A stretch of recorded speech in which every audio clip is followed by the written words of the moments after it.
Ooh, what's up, nerds and geeks? My name is OMG, WTF, LOL, FTW, BRB. Welcome back to more Total Extreme Wrestling 2016. We are playing as the WWF in the year 2001, but as always, more importantly, we are booking the Invasion angle. And tonight we are running WWF Smackdown, the go-home show to Judgment Day. But before we get on to that, I want to go over some things, as per usual. Nothing about the game, to be honest, more of a personal thing. Something I feel like you guys would actually kind of be interested in hearing. So this weekend, I took basically, I guess we can say, my first step into becoming a professional wrestler. I got a buddy down here in Arizona, more like a family friend. He's more like an uncle to me. He goes by the in-ring name Yeti. And we went to a company, or he works at a company called High Impact Wrestling. And I helped set up the ring. I got a little bit of training in the ring. Now, a little bit of a background. I have a little bit of training under my belt already. Back when I lived in New Jersey, I trained a little bit at the Monster Factory. So this is kind of, the day, I've never set up a ring before, so that was the first time. But a lot of things we went over were things I already knew, so it was kind of like a refresher, getting to run the ropes again, getting to learn how to, do the rolls and the bumps and taking hip tosses, so on and so forth. But it was really cool. I got to meet a lot of the wrestlers. I got to watch the show, got to help out, and I seemed to impress a lot of people. They liked the main, the booker head guy there. Really liked that I was picking up on mistakes that I was making right away, so it was a good day. I mean, my back is killing me. I'm sore as hell, but it was a good day, and I just felt like I wanted to share that with you guys. Another thing I would like to share with you guys is I really hate spoilers. Got a little bit of a spoiler report for a Monday Night Raw tonight, and if any of you know me, I watch my wrestling a little later. I don't watch it on live or anything. I watch it really post-show, and a lot of the time, shit gets spoiled for me. Even pay-per-views. I watch pay-per-views post. So a lot of shit gets spoiled for me, and I can't stand it. And tonight, Monday Night Raw happened. Now, I'm not going to say what happened just in case some of you guys didn't watch it. Don't want to be the guy to spoil it for you, but it's always the big things. It's always, the things that would surprise you that gets freaking spoiled. Kind of like, the Universal title main event. Either way, no, there's a geeks. Enough about the tangent. Just wanted to share some of that with you guys. Either way, let's go into Friday Night SmackDown, the go-home show to Judgment Day. We're going to start off the night with 3 pre-show bouts. The first match gets a C-. It had subpar wrestling and a little heat. The right two censors, Val Venus and the Good Father, defeating Kai and Tai when Venus defeated Taka Michinoku with the flying splash. I guess we're not calling it the money shot no more. And it seems that of everybody here, Venus was the superior in-ring athlete. What's hard to kind of take notice of here, the Good Father has an in-ring performance of a D+, and I believe he's like lower mid-card, maybe even mid-card. But Taka and Funaki are enhancement towns. They're jobbers, so Good Father. He is improving in technical, apparently, so there is that, I guess. But this was just mostly a way to get the right to censor a little bit of momentum since they've been losing a lot lately. We then go on to a C match. In an extremely short match, Big Show just defeating Hugh Morris with a choke slam in 5 minutes and 18 seconds. Big Show had the in-ring performance of a B with Hugh Morris at the C range here. So this was just your normal jobber match. I didn't get Big Show on the show, but it's been a little while since I've actually booked Big Show. So I wanted to get him on, at least in the pre-show here and get him a quick win. Big Show is improving in performance, so there is that as well. And then our main event takes a little bit of a revisit at actually one of my personal favorite rivalries, and in my opinion, one of the best WCW rivalries. Diamond Dallas Page and Raven. Raven is pretty underrated in his time in WCW. I think he didn't have the best run in WCW, I'll say that, but if they would have, stayed behind him like they kind of started off with, then I feel like he would have went somewhere. He was getting a lot of reactions. Either way, though, we get a B- here, which that's pretty good. And a decent pre-show match, Diamond Dallas Page defeating Raven with the Diamond Cutter. Apparently, this match did deserve better announcing. And both superstars with an in-ring performance of a B-. Now, I believe they are both kind of older, so that could be a sign of things to come that both these... I know DDP is on the time decline because he's on our list, but I don't know about Raven. We can even go and look in here. Both of them have charisma and star quality. That's pretty good. Yeah, you can see right here DDP's got declining physical ability. What I want to know is if Raven. No, Raven is still apparently good, so that's good. So we're going to start off the main show now, and we start off the night with a B+, as SmackDown starts with Vince McMahon and William Regal in the ring, along with the WWF Intercontinental Champion Chris Benoit. And Vince takes the mic and he says, hold on. Let's not waste any time, shall we? We all saw on Monday that my son and I made another deal where we both received title shots. The WWF got a WCW Tag Team title shot on Monday Night Raw. Of course, that didn't go the way I had hoped. Although there weren't any outside interferences, I think we'd be telling a different story, but that's of course on me, and I should have expected that from Shane. But anyway, we got the WCW Tag Team title shots, and WCW tonight gets an Intercontinental Championship match. Now, I am a man of my word. This is not the best Vince McMahon accent, by the way. It's more like a Shawn Michaels, I feel. I'm a man of my word. So, Shane, get out here, and let's see who you have chosen as your challenger. I know I want to know. Regal wants to know. Hell, I know Benoit wants to know. He's been blowing up my phone since Monday. And I know these people want to know, Shane. So let's get this show on the roll. And then Shane McMahon's music hits. Here comes the money. He comes out alongside Booker T, and Shane says, Dad, I'm glad that you are a man of your word. And then we go to our first promo of the night. Because tonight, these people get to see the WWF debut of the current and 4-time WCW World Champion, the current WCW United States Champion, and soon to be the new WWF Intercontinental Championship. Ladies and gentlemen, I bring to you, of course, as a little warm-up for his upcoming match against Rock at Judgment Day, Booker T. And then Vince says, Well, there you have it, everyone. Chris Benoit defends his WWF Intercontinental Championship against WCW's Booker T. Oh, and Book, I really hope nothing happens to you tonight in your match. It'd be a shame for you to have to forfeit those titles right before you lose them to The Rock. Oh, and Shano, before you leave, this Sunday, your guy, Lance Storm, will be defending my European Championship at Judgment Day. Shane responds, You mean mine? Vince says, I know what I said. Lance Storm will be defending the the WWF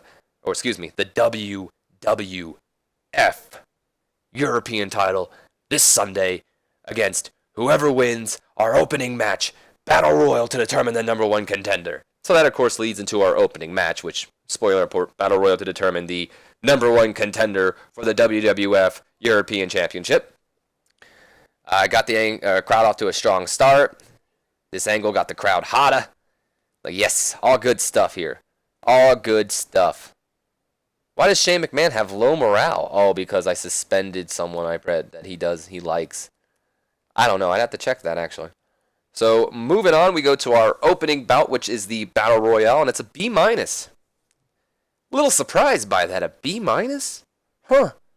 So we have a bout that had decent wrestling, but not much weighing heat. Billy Gunn, everybody. Billy Gunn won the Battle Royal in 10 minutes and 8 seconds. The other members of the Final Four were William Regal, Edge, and Eddie Guerrero, with Regal being the final elimination, and Edge getting the most eliminations over the course of the match. So it was just a 10-man Battle Royal, nothing too serious. It consisted of Al Snow, Billy Gunn, Eddie, Edge, Hardcore Holly, Jamie Noble, K-Quick, Perry Saturn, Steve Blackman, and William Regal. So it gets some people off, or not off their games. It gives some people were off their games, but it gives some people a showing, and we have our contender for the title. So let's go ahead and book that in, shall we? Judgment Day, we now know that WCW's Lance Storm will defend the WWF European Championship against Billy Gunn.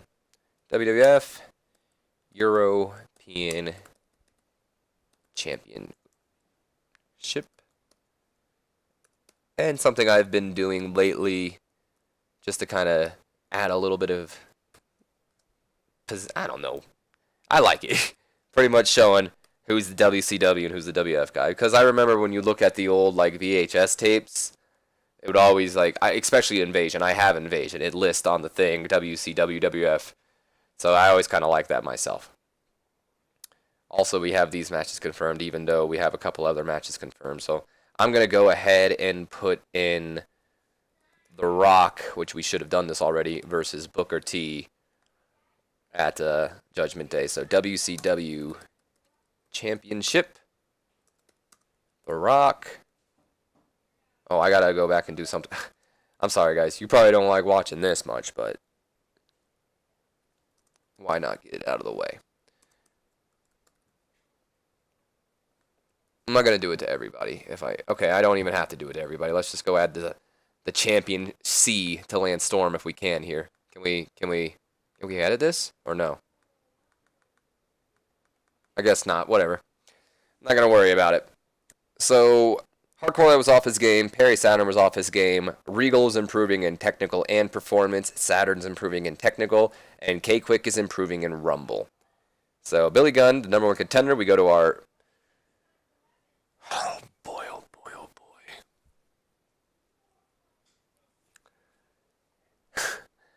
Eddie Guerrero is wasted on drugs. Everybody, thanks a lot, Eddie. So we then go to a B+ angle. We're backstage with Vince and William Regal. Vince says, "Yes, now that's what I'm talking about. Billy Gunn will be the one to bring the European title back over to the WWF. You know, Regal, I kind of like that. The one, Billy Gunn." We then hear a knock on the door. "Come in." And then in walks Shane McMahon alongside WCW World Heavyweight and United States Champion Booker T, and the WWF European Champion Lance Storm. And then Vince responds, "Shano, what can I do for you? Did you just see the one Billy Gunn win the Battle Royal? The guy who's going to beat you?" Or he points at Lance Storm when he says, "beat you, and bring back my property." And then Shane, I would imagine he probably backs Lance Storm up a little bit, and he says, I did see that, but Billy Gunn won't be the one. Let's just make that clear. And actually, that's what I wanted to come here and talk about. You see, since the European title is on the WCW side now, the way I see it is that at Judgment Day, a WCW referee should be present. Vince laughs. "No way, that's not happening. The European title is a WWF title, so therefore a WWF ref will be present." Shane responds, "So you can screw us over? Not happening." Shane replies, "Oh, it's happening. And screw you over? You know all about that, huh? Or did you miss Monday Night Raw?" And then that leads us to our second promo. Let's go ahead and get promo 3 out of here, shall we? Or I guess that. And then Shane says, "All right, I can see where you're coming from, Pop, so how about we make another deal?" Vince responds, "You've always got a deal, don't you, Shane? What is it now?" Shane responds, "How about you find 3 guys, I'll get 3 guys, and we have ourselves a 6-man tag match. WWF versus WCW.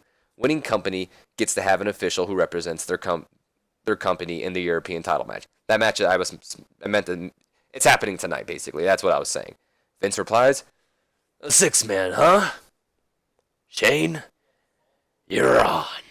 And then the two shake hands, and Shane just leaves. He's like, "Come on, boys, let's get out of here," or something. Blah, blah, blah, blah. Angle getting the crowd hotter. Look at that. So we move on to our next segment of the night, which sees kind of a playoff from Monday Night Raw. We had the Hardy Boys battling Sean O'Haire and Chuck Palumbo, the Natural Born Thrillers, for the WCW Tag Team titles, and Chronic, Brian Clark, and Brian Adams came out to cost the Hardys that match, but the APA, Bradshaw, and Farouk had their back. So this is kind of a playoff from that, pretty much. So we have a bout that had decent wrestling, but not much weighing heat. Bradshaw defeating Brian Clark when Brian Clark was disqualified after Sean O'Haire and Chuck Palumbo ran in and attacked Bradshaw. So kind of a repeat from last week. Instead of Chronic getting involved, this time the Natural Born Thrillers got involved. Bradshaw and Brian Clark actually have great chemistry, so that's pretty awesome. And Bradshaw was the superior in-ring performer with a whole grade over Brian Clark with the B- over the C- here. So we go to the worker improvements, no worker improvements. So we move on to the next segment, which sees the match is over, but both Brian Clark and the Natural Born Thrillers continue to beat down on Bradshaw until out come the Hardy Boys, Jeff Hardy and Matt Hardy. They race down to the rings. They have steel chairs in their hands, and they chase the WCW guys out of the ring. Bradshaw then grabs a mic, and he says, "You know, boys, you boys sure love to attack someone when they're not looking. First, Adams and Clark tried to jump Farouk and I from behind in the parking lot. Farouk might have got taken out, but so did Adams. But you know what? I think I can speak for the Hardys here when I say we've had about enough. So how about this Sunday, you three versus us three? We'll see you there." And there you go. Nothing pretty there. Didn't even give him a chance to respond. Bradshaw pretty much just said, "We'll see you there. If you guys are pretty much man enough, you'll accept." And another reason why I had this whole angle in it, originally I was planning on doing a huge 8-man tag match, Hardys and APA versus Thrillers and Chronic, but both Farouk and Brian Adams got suspended for steroids, I believe. So basically the story we're running with is Chronic attacked APA after Monday Night Raw, and both Farouk and Adams suffered injuries during that attack, which basically led to this match here. By the way, I forgot to mention this. I can't show it now. I was going to show it off, but I completely slipped my mind. The previous match between Bradshaw and Brian Clark was our Wild Brawl match of the night. Again, we're always required to have a Wild Brawl, Mayhem, or Car Crash style match. We went with the Wild Brawl because I thought it was a little better. And I wanted to check if it fit them, but completely slipped my mind.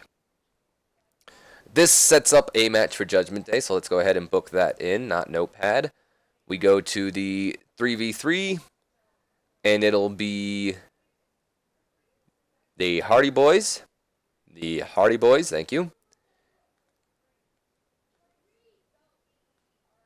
There we go. The Hardy Boys and Bradshaw versus the Natural Born Thrillers and Brian,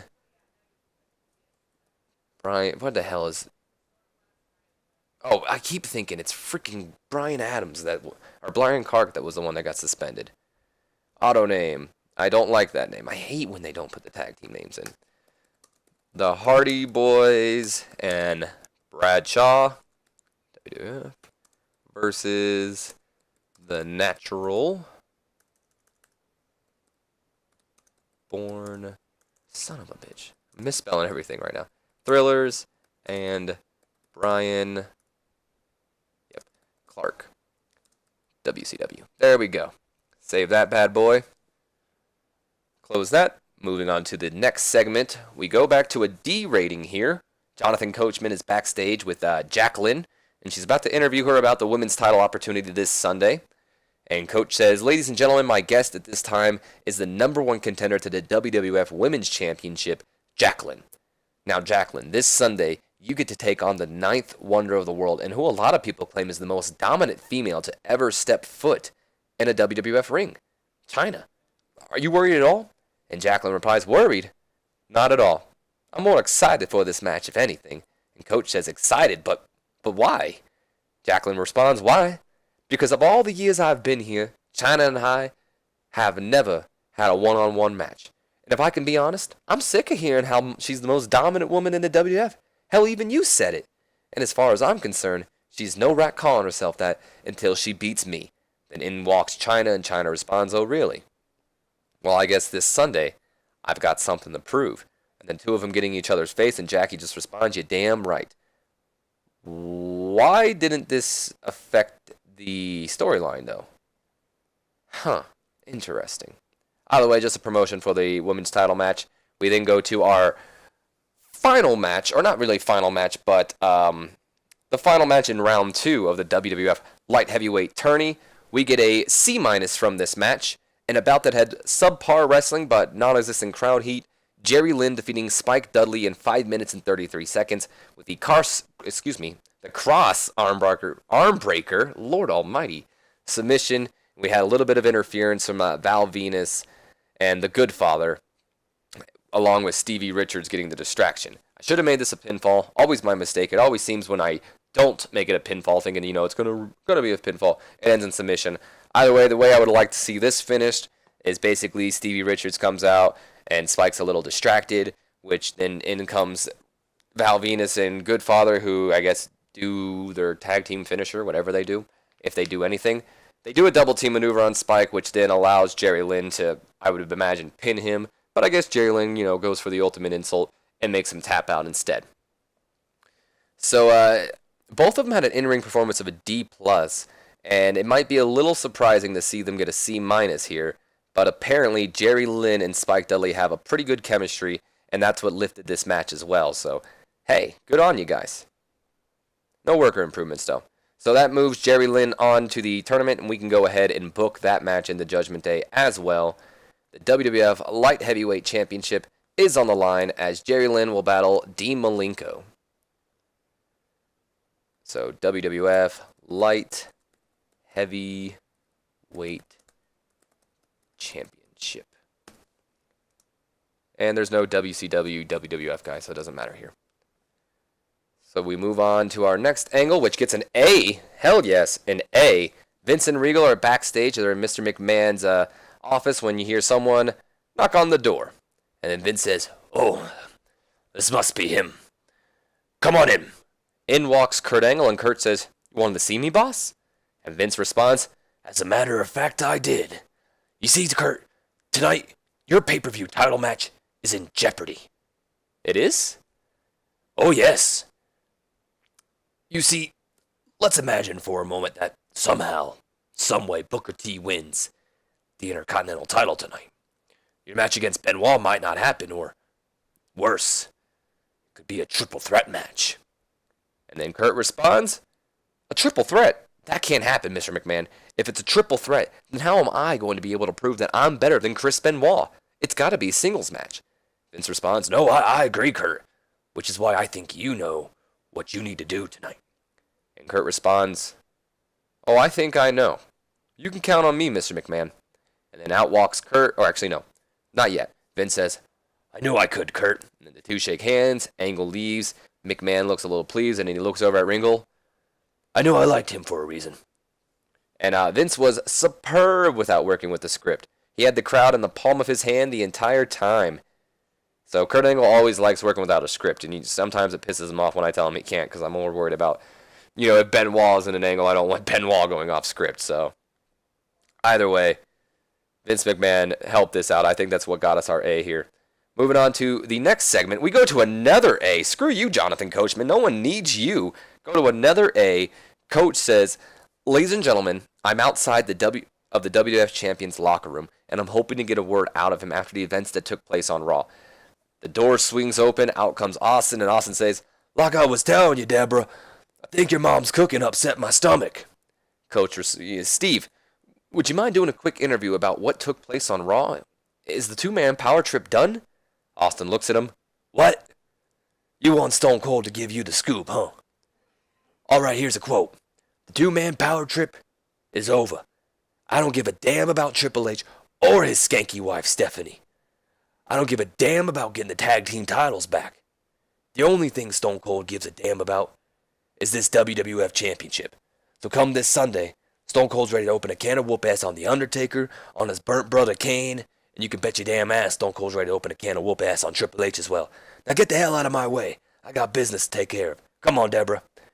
And pretty much just a simple segment to push along the whole Triple H Austin splitting apart thing, while following up with, that also the Brothers of Destruction are still in this match. So Coach looked dreadful. Austin came out looking excellent, and Deborah's not suited for his gimmick, something I planned on changing, but I guess it slipped my mind. Look at this, hold on. Done to a very hot crowd, so there you go, look at that. Moving on to the next segment. Oh my God, nerds and geeks. 3 A's in a row? Good Lord. Coming back from commercial, I'd imagine here. We go to another, actually no, this would probably be leading into the commercial. Probably should have put a match between this. Either way, whatever. So backstage, we see Test, Albert, and Just Incredible. They're standing there while Vince McMahon giving them a speech before the match tonight. He says, "So tonight, I have chosen you three to represent the WWF in that 6-man tag match against whoever my son chooses. Now, if I'm being honest with you three, You weren't my first choice. Hell, I didn't even consider you guys until I looked at everyone who was available, and I saw you three were honestly my only options. With the night show already being booked, and with this Sunday being Judgment Day, I can't risk anything happening to those who are already on those shows. So tonight, I want you three to go out there, and I want you to destroy WCW. I want you to annihilate them. I want you to show me, and more importantly, I want you to prove to me why you three should have been my number one choices all along. Do I make myself clear? Three men just agree. They nod their heads, say yeah, whatever. And then Vince says, good. Now go out there and kill WCW. Look at this. Very hot crowd. So moving on to the next segment, we go to a C+. Would have been amazing if this got like a B or something just from being on to a hot crowd. Got a C+ here, and about that had decent wrestling, but not much weight and heat. Team WCW, the European champion Lance Storm alongside Canyon and Mike Awesome, defeating Test, Albert, and Just Incredible in 8 minutes and 10 seconds. Lord almighty. When Lance Storm defeated Just Incredible with the Canadian Maple Leaf. So, Lance Storm with a D+. Ooh. It has to be because of his popularity, because that should be higher if you ask me. Credible also with a D+ here, so that's why I said that. But Canyon had an in-ring performance of a C+. Him and Test were the two superior athletes. Everyone here was pretty much equal on terms, it seems like, with Albert and Mike Awesome being on equal terms here. Lance Storm's improving in Rumble, and both Canyon and Test are improving in performance. I'd like to check out the dirt sheet here. Ooh, Credible got that going all out status. Mike Awesome was apparently not. What did we make this? Oh, we made this a wild brawl? Huh. I didn't think we made this a wild brawl. My bad. But Mike Awesome wasn't suited for the wild brawl type. Segment got a bonus for Test, Albert, and Just Incredible tag experience? What? Just because maybe Test and Albert? I don't know. Got that bonus for being done to a hot crowd, so I bet that. And here we go, some negatives. Come on, guys. Mike Awesome with those hard shrugs. Wait a minute. Does that mean he was on him? I hope not. I hope not. Next segment. You motherfucker, Mike Awesome. That pisses me off. Either way, the match is over, and Test, Albert, they all look upset. Albert begins to help Just Incredible up, but once he's up, Test just takes him right back down, basically decapitates him with a big boot. Albert begins, get in his face and start questioning him. The two are, arguing, going back and forth. And then Albert, whatever, after Test just pushes him, Albert's like, whatever. Maybe Albert pushed him back, I don't know, but he goes to help Just Incredible back up again. But this time, once he's up, Albert just lifts him up and plants him with the Albert bomb. I believe that's what it's called, the one where he grabs them by the throat and pretty much power bombs them into the ground. But either way, he hits him with the Albert bomb. Test and Albert then look at each other, and they shake hands, thus reforming TNA, nerds and geeks. So Test and Albert are now a group, and I won't say X Factor is over, but Albert's no longer an X Factor. And with X-Pac gone, Just Incredible is kind of there. So we're gonna get that afterwards. But we go to an A segment here. A lot of A segments. This is gonna be a good Raw. I can already tell you that. Go to an A segment here. Triple H, he makes his way down to the ring. Once in the ring, he takes the mic and he says, "Austin, get your ass out here. I know you're here tonight. I heard what you had to say about me earlier. And you know what? I'm glad the two-man power trip is over. You were holding me back anyway. I was the Intercontinental Champion, a title that is below me, a title that I don't need. It needs me. Everyone here knows that I should be the WWF Champion. You know what? Don't even bother coming out here, because I've got your ass at Judgment Day anyway. And speaking of Judgment Day, that's where I get to show everyone here just how damn good I am. And it doesn't matter that the Brothers of Destruction are in the match, and it sure the hell doesn't matter that Steve Austin is there, because I will walk away the new WWF Champion." And then Chris Jericho, "Break the walls down." It plays over the mic speaker. Out comes Jericho, and he says, Hunter, would you please shut the hell up?" I mean, geez, you're giving me a migraine back there. It's bad enough we can all hear you breathing through your nose on the mic. But we go on to our third promo of the night. But you don't need to scream, man. We can hear you just fine. Oh, hey, Steph. How you doing tonight? You're looking especially trashy today. Triple H just goes, don't you start, Jericho. In fact, you know what, I need a warm-up for Sunday. And you've gone and pissed me off, So how about you get your ass down here so I can kick it? And then Jericho responds, oh, you want me to fight? What a surprise. You know what, Triple H? I'll fight you. But if I win, then I get your spot in the title match. That is, of course, unless you're afraid of losing. And Triple H just goes, me lose to you? That will never happen. You're on. And that leads us to our next match of the night, our semi-main. So we get an A segment here. Both Cole and Paul Heyman weak on that mic. Triple H, great chemistry. Performance of Jericho was good. Altogether, great segment. No worker improvements, though. Look at this, though. Good stuff. So we move on to our next segment, which is Triple H and Chris Jericho, and they get a solid B rating. And a bout that had superb wrestling and great heat. Triple H defeating Chris Jericho in 12 minutes and 20 seconds with a pedigree after Stephanie interfered during the match. So that way it kind of keeps Jericho a little strong because it looks like Triple H needed Stephanie to win the match. But it also gets Triple H some momentum heading into the title match this Sunday, considering he's been the one that usually takes the fall. So Triple H was the superior in-ring performer with an A. Jericho not far behind with a B+. Triple H and Stephanie with that great chemistry as always. Taking a look at the dirt sheet here. I'm more curious about the negatives. Only a couple. Triple H has a low morale, unfortunately, though. This was just a regular match, by the way. Nothing special here. No storytelling or anything. So we move on to our main event of the night. And it also gets a solid B. Solid B in a bout that had great wrestling and good heat. Chris Benoit defeating Booker T in 12 minutes and 59 seconds with a dragon suplex. Jesus. Following interference from The Rock. Sorry, for a second I thought I messed up, but no, I didn't. So we also had Kurt Angle come out and make a little distraction. Benoit making defense number 2 of the Intercontinental Championship. So let me run down the whole story here before we go over the Road Agent report. So we had The Rock on commentary for this match. I'm not sure if we can show that somewhere.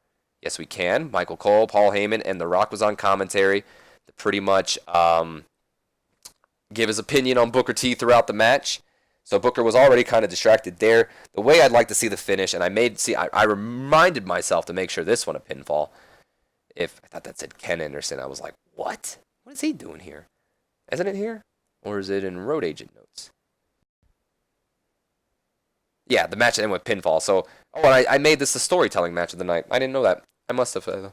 So either way, I wanted this match to end by pinfall. Basically, what happens is Kurt starts making his way out here, and both Benoit and Booker T, along with I'd imagine the referee being a little confused, like, well, get out of here, Kurt. What are you doing? Benoit being a little irritated, like, I don't need your help. Blah blah blah blah. And in comes The Rock. Turns Booker around, hits the rock bottom, and there you go. I guess Benoit with a dragon suplex to get a little bit of, extra in there to get the win. So Benoit foreshadowing a heel turn and Kurt with the face turn. I think we are going to go ahead and follow through with these, maybe do a double turn. A little bit of a spoiler report, but I can't hide it from you guys, unfortunately.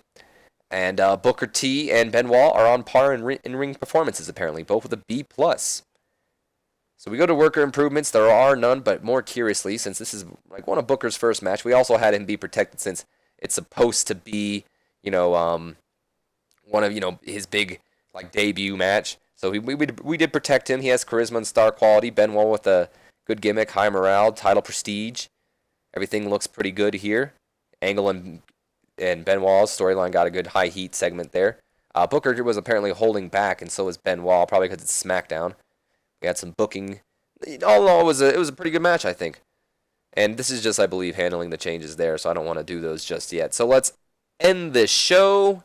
And we got a B+ to end off the night. A little disappointing, but I guess if you end with 2 Bs, makes a little sense. But we had a total of 1, 2, 3, 4 A angles tonight, so that's really cool. And we did increase our popularity in 10 regions, so it looks like we stayed pretty much the same in like America and Canada, while increasing pretty much everywhere else.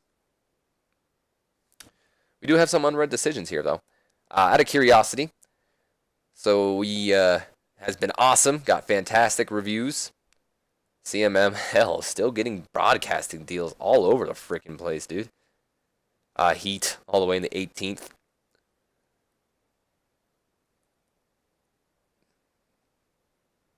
Nah, you only Japan, never mind. I would have shortlisted you. So let's look at the email here. We're going to have a lot of people apparently unhappy with us because, they were working with impaired people. So Blackman, of course, was angry that Eddie Guerrero was clearly wasted on drugs. And here's some drug test fees, as always, didn't help, seems like it. K-Quick, he's not happy with how he's been booked. He needs to get some wins so he can build some momentum. Okay. So does Steve Blackman. He's annoyed about his booking. Canyon was annoyed about working with a clearly wasted Mike Awesome. And so was Lance Storm. So we have a Booker T opinion here. It says, Hardcore Holly doesn't connect with the fans, in my opinion. He has a little upside. Interesting. Regal annoyed with Eddie. So is Al Snow, K-Quick, Jamie Noble. Pretty much everyone annoyed that Eddie was wasted on drugs. Just incredible. I hate how they're annoyed with me. Like, that's my fault. Either way. Oh, boy almighty. We got an incident involving both Eddie Guerrero and Mike Awesome. And I know my buddy Chris is going to be frustrated with the Eddie because we literally just came up with a storyline for him. Continuing. Eddie Guerrero wrestled while wasted on drugs last night. Oh! So, I did download the new, what the hell is it called? The new update, the new patch for the game. And I guess this is a new thing. So, Eddie Guerrero was wrestled while on drugs last night. You now have a send to rehab. Bye. Eddie Guerrero has improved his behavior as a result of his handling, but he's unhappy. So is Chris Benoit. So is Chavo, and so is Dean Malenko. You think you would be happy for your friend. And let me guess. Wrestled while was on drugs. Send to rehab. He's improved his behavior, but he was unhappy. Damn, I'm sorry, Chris Canyon. You keep losing partners. That sucks. Look at all these people that are mad at us. All of these people. What are you mad about, Sergeant Slaughter? Book. Oh, fuck, I gotta stop. I gotta give Kurt bonuses there. Assign push. You're a road agent. No. Fuck you. You're a road agent. God, dude. All of these people are angry with us. And if we go to our, where's medical? If we go to medical, here we have, so Brian Adams out for 27 days with suspension. Christian, 27 days with suspension. Crash, 4 months and 1 week for rehab. I think the reason why he's only 4 months compared to everybody else at 5 months is because he was actually happy that we sent him to rehab. Eddie Guerrero, 5 months in rehab. Farouk's got suspension. Grandmaster Sexay's in rehab. Mark Jindrak suspended. Mike Awesome's in rehab. Paul Bear's on vacation, so whatever. Taz is on suspension. Teddy Long's on vacation. And X-Pac's in rehab. Can we drug test one certain individual? Just him, please. I would like to drug test one person. Am I able to do that? Standard test worker. Total cost, yes. Did we get something? Did we catch him? Close. Close. Yes! Alright. Incident involving Buff Bagwell. Got him! Buff Bagwell has been identified as a hard drug user by the WWF drug testing policy. So here's my dilemma, nerds and geeks. So let's back out of this real quick. We'll go back to this, right? We go to the roster, right? Buff Bagwell here. We only have him for 2 more months.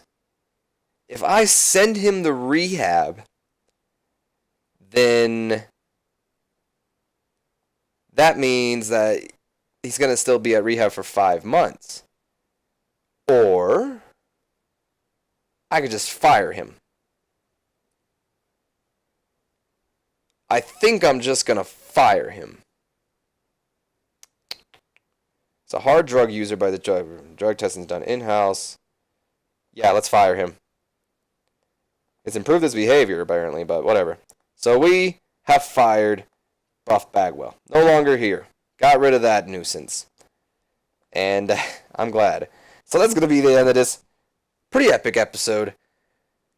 Oh, boy. We got a lot of planning to do. I know Chris is not going to be happy to hear about some of this stuff, but either way, Nerds and Geeks, that's going to be the end of this episode. Hope you have enjoyed. If you have, as always, leave me a like, comment, and subscribe if you have not already. And as always, my name's been OMG WTF, I love to WBRB.